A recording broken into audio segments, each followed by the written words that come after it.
একটা মেঘলা দিন, আর তার সাথে ডিম কষা না হলে খাওয়া কীরকমভাবে হয় বলুন।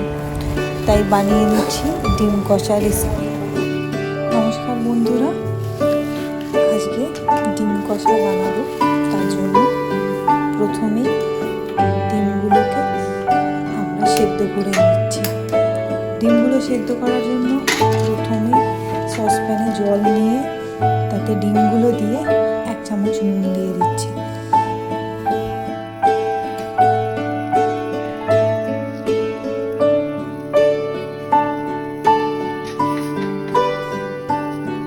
ডিমটা সেদ্ধ হয়ে গেলে ঠান্ডা গরম জলে এটাকে মিলিয়ে ভালো করে ডিমের খোলাগুলোকে আলাদা করে নেব।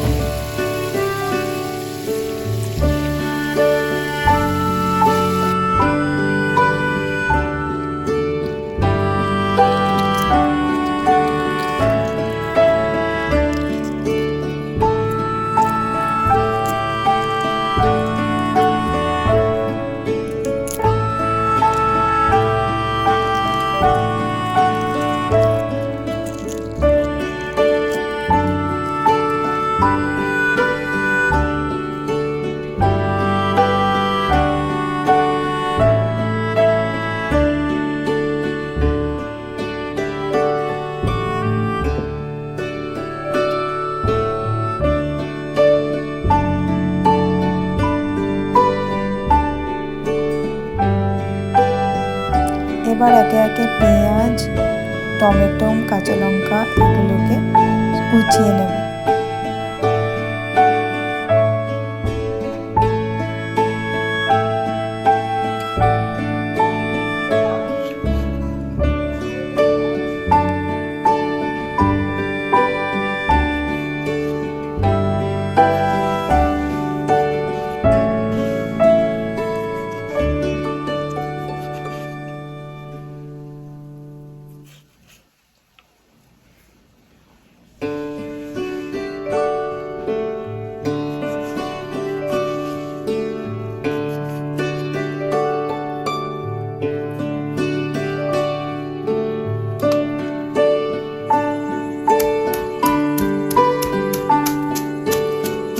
ভালো করে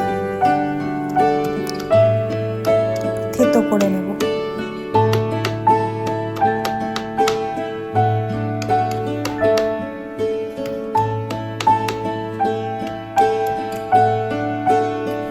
ঝালটা স্বাদ মতন দেওয়া হবে।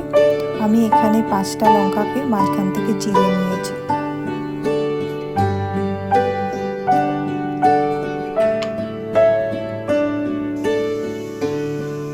দুটো তেঁতুলকে ভালো করে জলে ধুয়ে তারপর এটা থেকে পাল্পটা বার করে নেব।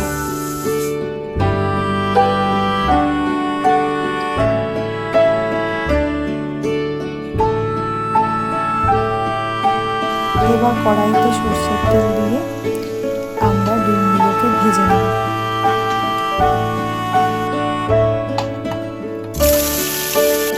ডিমগুলো ভাজার সাথে সাথে এর মধ্যে দিয়ে দেব অল্প একটু নুন আর অল্প একটু হলুদ গুঁড়ো। ডিমগুলো লাল লাল করে ভেজে আমরা তুলে নেব।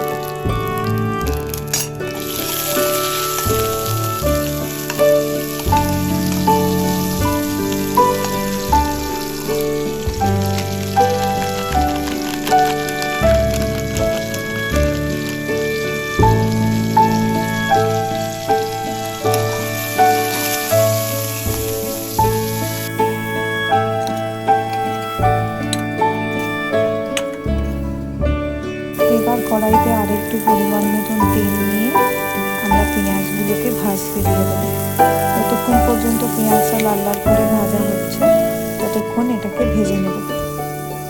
তারপর একটা মিক্সার গ্রাইন্ডারে রসুন আর কাঁচা লঙ্কা আর তেঁতুলের পাল্পটা দিয়ে ভালো করে মিক্সিতে মিক্সড করে নেব, দিয়ে এটা মিশিয়ে দেব। এরপর একে একে টমেটো কুচি দিয়ে কাঁচা লঙ্কা দিয়ে ভালো করে এটাকে ভাজা ভাজা করে নেব। যতক্ষণ পর্যন্ত টমেটোটা না গলছে ততক্ষণ পর্যন্ত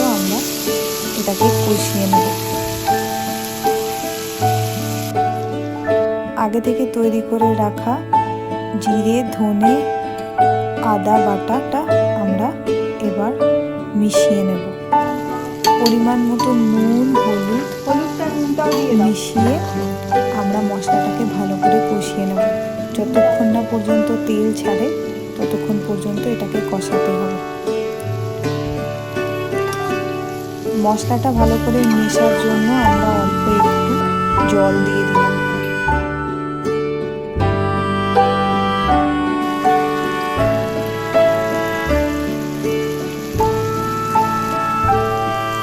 মিডিয়াম টু লো আছে এটাকে কষাতে হবে ততক্ষণ অবধি যতক্ষণ না তেল ছেড়ে যায়।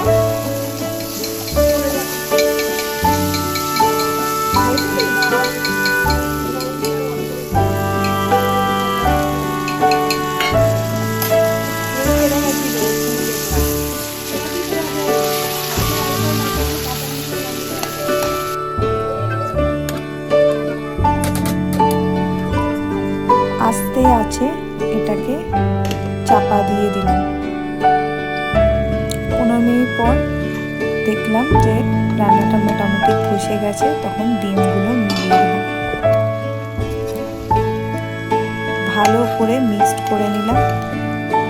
অল্প একটু চিনি দিয়ে রান্নাটাকে ব্যালেন্স করলাম। এটা অপশনাল, আপনারা চাইলে এটা নাও দিতে পারেন। খুব সুন্দরভাবে ডিমের কষা তৈরি হয়ে গেছে। আপনারাও চাইলে বাড়িতে এটা তৈরি করতে পারেন। খেতেও খুব সুন্দর হয়েছে।